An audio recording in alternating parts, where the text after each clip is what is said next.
It's time for this week's CEO's blog. John, thanks for joining us once again. Another big week in harness racing. And look, a lot of people have been asking me what that big announcement was on Australia Day. So could you please shed some light for those that are very interested to know what you were talking about in last week's edition of the CEO's blog? Well, a big announcement, I suppose, more so was to Len Graff, a former board member of Harness Racing Authority, as it was known in those days, a very good and sound worker for the industry, an enthusiast. He was a breeder, an owner.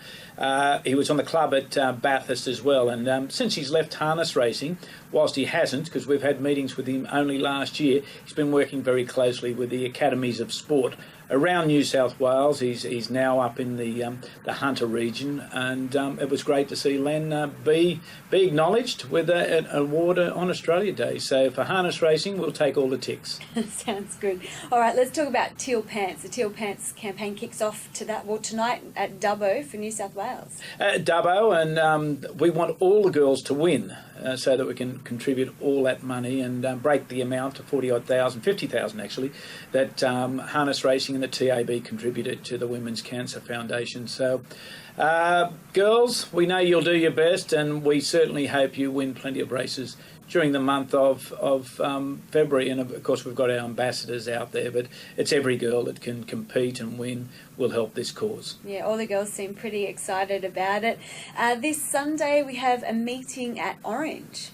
Yeah, back to the grass. Not that we're on the grass all the time. We're only on the grass when we go to Orange, and it's been 30-odd years since harness racing in New South Wales was conducted on grass. And whilst this is the first of a double header, the following week is the Carnival Cups meeting. What we have is 9 solid races, and it'll be really good. So I encourage people to go out there and have a sneak peek this week, but certainly the Orange Harness Racing Club, Frank McRae and Kel Winnell are doing a marvellous job. They've got some great sponsors.